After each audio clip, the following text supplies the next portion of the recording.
If you are a Florida fan, a Tennessee fan, Auburn fan, Georgia Tech fan, and you happen to watch Georgia's G-Day scrimmage this past weekend, you have to be fully triggered by what you saw going down in Athens. Not only did you see a team that looks like they could win another national championship with talent all over the place, but you saw Georgia's #1 recruiting class really show up in a big way, right? Most of rival fan bases and most college football fans across the country, they don't know about Georgia's incoming freshman class. Y'all do because y'all watch my videos and you are as up to date and in the know as any Georgia fan out there. If y'all are Dawg Post members, subscribers, or even if you're just subscribed to this channel, right? But what the Georgia freshman class did, they turned some heads. And I wrote about this over on Dawg Post. I got a breakdown of what we saw from Georgia's freshmen during the G-Day scrimmage.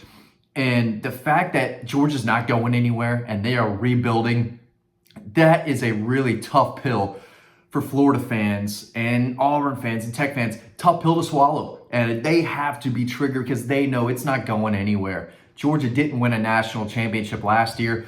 They were probably a win against Alabama from a three-peat. And I know some fans out there said, you know what? That's what it took. Georgia's not going to get back there for whatever reason. Maybe they were just hopeful, right? They didn't really think Georgia was going to dip or dive or go off the rails. They were hopeful.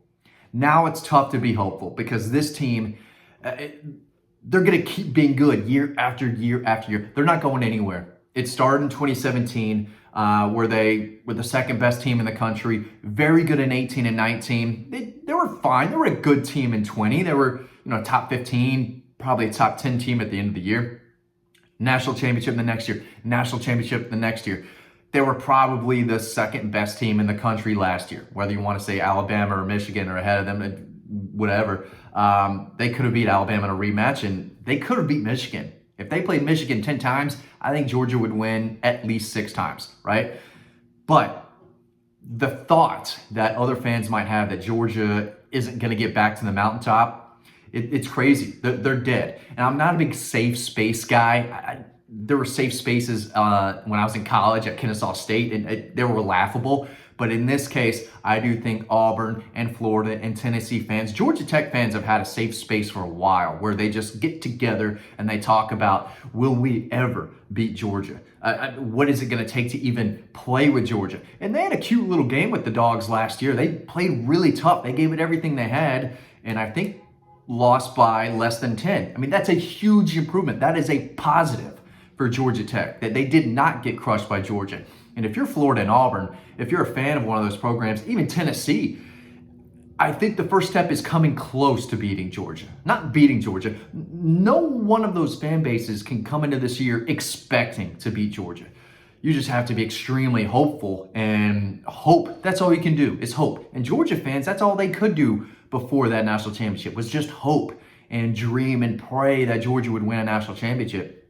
Of course they did, and more are to come, I think. But let's talk about the freshmen right now, right? Because, again, Georgia fans, most of them know who these guys are, but I just want to break down how they did, right? I want to talk about KJ Bolden first. I told y'all that he was going to impress at G-Day. I told y'all last week, I think 5-6 videos ago, I said, everyone's talking about him. He was a 5-star for a reason. Kirby Smart was not going to miss on this guy after not getting Caleb Downs out of high school. Just wasn't going to happen. They made sure they got him, and it was easy to see. I mean, that dude looked like Lewis Seen, tracking the ball carrier. He showed good instincts. He made 4 tackles, but the speed was on full display. The length, the guy's going to play. I don't think he's going to start this year. Maybe down the stretch, he'll earn a starting role. He's got to earn it, and he's got to show Kirby Smart and that defensive staff. I think I said something else, but the defensive staff, he's got to win them over and show that he is good enough and consistent enough to win a starting job. But he's going to start at some point. They can't keep this kid on the bench for very long. And I do think he's going to get a look at kick return, punt return as well. Jaden Riddell, the tight end. A lot of people think Georgia is going to fall back this year because Brock Bowers is gone. Well, Oscar Delp's really good. And we saw a little bit of Lawson Lucky. And Ben Yurcek is coming in from Stanford. And, I got the coffee burps. Jaden Riddell is going to be that next guy, and he showed that a little bit. 5 catches, just 23 yards, but they were all kind of Gunnar Stockton was getting the ball out quickly, and he was looking at Jaden Riddell, and he showed strong hands and the ability to stay upright. He's not going to get brought to the ground easily. And in some cases, it's going to take 2 guys to get him to the ground. He looks the part already for a freshman. He plays like a big wide receiver, but he's going to be a problem, and he's going to be, I think he's going to have a very successful career in Athens. I know Todd Hartley is stoked about what he brings to the table. And again, he caught 5 passes in G-Day and is already shown to be a reliable option in the passing game. Chauncey Bowens, one of 3 running backs that Georgia signed in last year's class. He's the only one on campus right now. Dwight Phillips Jr., Nate Frazier, who is a stud. Nate Frazier's a dog now. I'm telling you what, he is going to be a real difference maker. He's not on campus yet. Chauncey Bowens was. He ran the ball 5 times for 22 yards, caught a pass for 5 yards. Yeah, he's fine. He's not going to pass anyone on the depth chart, in my opinion, but a guy to know. Another kind of under-the-radar guy that they signed, one of their lower-ranked signees, was Sokovia White. He had a touchdown at G-Day. Let's see what his numbers were. He caught 2 passes for 29 yards and a touchdown. It's kind of a catch-and-run type of deal. Really good block. I think Nitro Tuggle, the other freshman signee who's on the team right now, he actually caught 1 pass for 32 yards. It was a nice kind of, I think the ball was underthrown. He adjusted, made a nice catch away from his body. It was one of the big time plays in that second half. But Sokovia White, every time I went to see him at Cass, dude made plays. Every time. If you went to watch him play, you never left disappointed. I know he's just a 3-star guy. He's not the biggest. He's fast, but he's not the fastest. But he's a ball player. He's a dude. He can catch. He can run. Just has a natural ability to make plays and has a natural feel for the position. And I think he is going to outplay his 3-star ranking that he had coming out of Cass High School. Other notable freshmen, 5-star Justin Williams at linebacker. Real deal.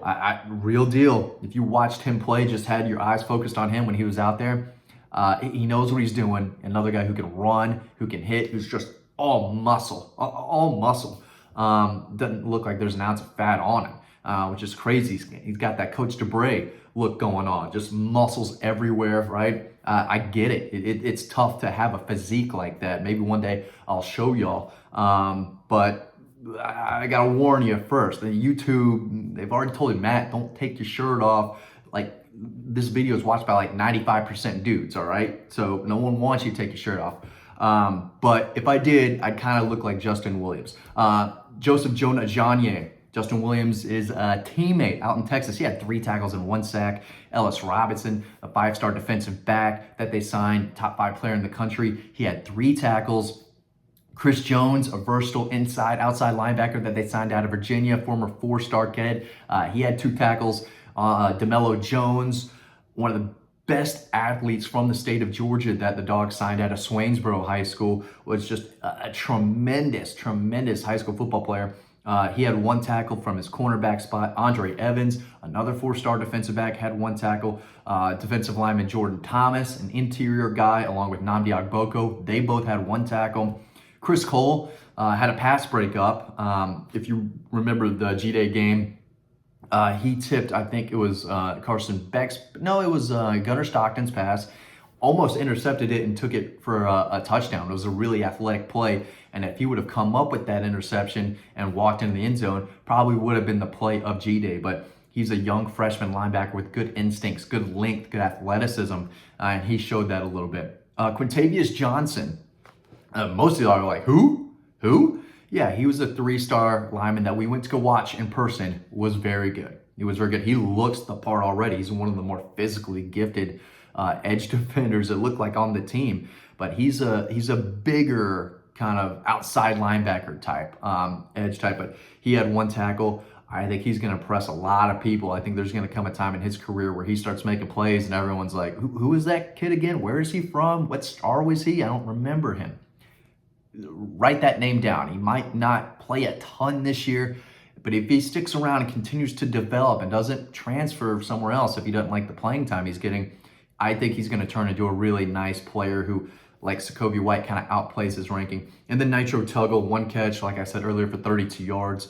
He's got big playability. His numbers and his film from his senior year last year were phenomenal. Now, he was playing against little kids from Indianapolis, so yeah, you would expect him to just dominate. But that's exactly what he did.